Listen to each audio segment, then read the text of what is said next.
জমি অধিগ্রহণের টাকার ভাগ পেতেও তৃণমূল নেতার তোলাবাজি, ভাগ পেতে হামলা, মিথ্যে মামলায় ফাঁসিয়ে জেল খাটানোর অভিযোগ। অভিযুক্ত জলপাইগুড়ি যুব তৃণমূল সাধারণ সম্পাদক পাপন চাকলাদার। টেলিফোনে এই মুহূর্তে আমাদের সঙ্গে রয়েছেন আমাদের প্রতিনিধি রাজা চট্টোপাধ্যায়। রাজা, এ তো গুরুতর অভিযোগ উঠছে জলপাইগুড়ির যুব তৃণমূল সাধারণ সম্পাদকের বিরুদ্ধে। একদমই তাই। গত 21 সাল থেকে এর বিরুদ্ধে কিন্তু অভিযোগ উঠছে। বিভিন্ন সময় বিভিন্ন লোকের কাছ থেকে হুমকি দিয়ে টাকা নেওয়ার অভিযোগ ছিল।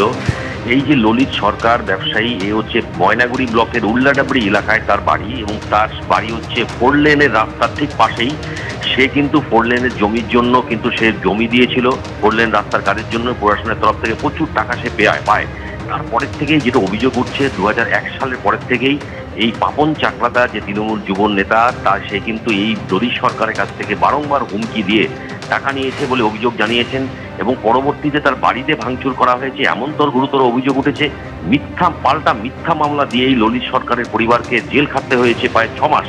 তারপর তিনি যখন জেল খেটে বাড়িতে ফেরত যান, তারপরে তিনি বসত বাড়িতে গিয়ে সেই বসত বাড়িতে থাকার চেষ্টা করেন। তারপরেও কিন্তু তার উপর হামলার অভিযোগ এসছে। তারপর ভবিষ্যতে তিনি কিন্তু হাইকোর্টের দ্বারস্থ হন, এবং হাইকোর্ট থেকে অর্ডার দেওয়া হয়েছিল যে প্রশাসনের হস্তক্ষেপে সে যেন বসত বাড়ি করে সে যেন বসবাস করতে পারে সুষ্ঠুভাবে। সেই মোতাবেক কিন্তু প্রশাসনের নির্দেশে তিনি কিন্তু বাড়িও করেন, প্রশাসনের হস্তক্ষেপে সে বাড়ি তৈরি করেন। সেখানেও কিন্তু মিস্ত্রিদের কাজ করতে বাধা দেয় এই পাপন চাকলাদার বলে অভিযোগ উঠেছে। পরবর্তীতে গত 26 তারিখ তার বাড়িতে রাত্রে অগ্নিসংযোগ হয়, বাড়ি ভাঙচুর করা হয়। তারপরেই কিন্তু তিনি গতকাল পুলিশ সুপারের দ্বারস্থ হন, এবং পুলিশ সুপার তাকে আশ্বস্ত দিয়েছেন যে তিনি বসত বাড়িতে যান, সুষ্ঠুভাবে থাকুন, কোনো রকম সমস্যা তার হবে না, দ্রুত পুলিশের তরফ থেকে এই ব্যবস্থা নেওয়া হবে। ধন্যবাদ রাজা।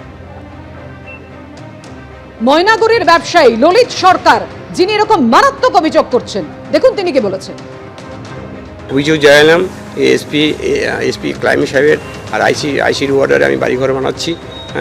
এসপি সাহেব অর্ডার দিয়েছে ওদের বাড়িঘর বানানোর জন্য। যখন বাড়িঘর আমি বানাচ্ছি, তখনও পাপন চাকলাদার তার দলপল নিয়ে এসে আমার ভাগিনাকে উপরে অ্যাটাক করার পর মোবাইলে টাকা ছিল 10,000, আমি মিস্ত্রিকে দেওয়ার জন্য রাখছিলাম, আর মোবাইলটাও নিয়ে নেয়।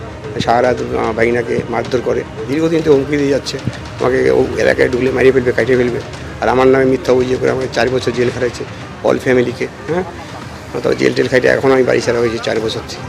আবার পুলিশের সহযোগিতায় বাড়ি বানাচ্ছি, তাও আইসেও এরকম হামলা করছে। ব্যবসায়ীর অভিযোগ আপনারা শুনলেন, যেখানে বলা হচ্ছে মিথ্যে মামলায় ফাঁসিয়ে জেল খাটানোর অভিযোগ উঠছে, এবং অভিযোগ উঠছে জলপাইগুড়ি যুব তৃণমূল সাধারণ সম্পাদক পাপন চাকলাদারের বিরুদ্ধে। যার বিরুদ্ধে অভিযোগ, সে কি বলছে শোনাব। কমপ্লিটটা ভিত্তি, ঠিক আছে। অ্যাকচুয়ালি যে সরকার পরিবার আপনি বলছেন, হ্যাঁ, আমার কাছে খুব কমপ্লিট এভিডেন্স আছে, আপনি খোঁজ নিয়ে দেখতে পারবেন, ঠিক আছে। মানে ওদের 2 ভাইয়ের মধ্যেই ক্যাচাল ছিল। মানে ললিত সরকার যে, ঠিক আছে, ও এর আগে মার্ডার কেসের আসামি ছিল, ঠিক আছে। ইভেন আমারও হাত ভাঙে, ইভেন মাথায়ও আমার বাড়ি মারে, ঠিক আছে। সেই এফআইআর কপি, মেডিকেল কপি আমি নিয়ে এসেছি।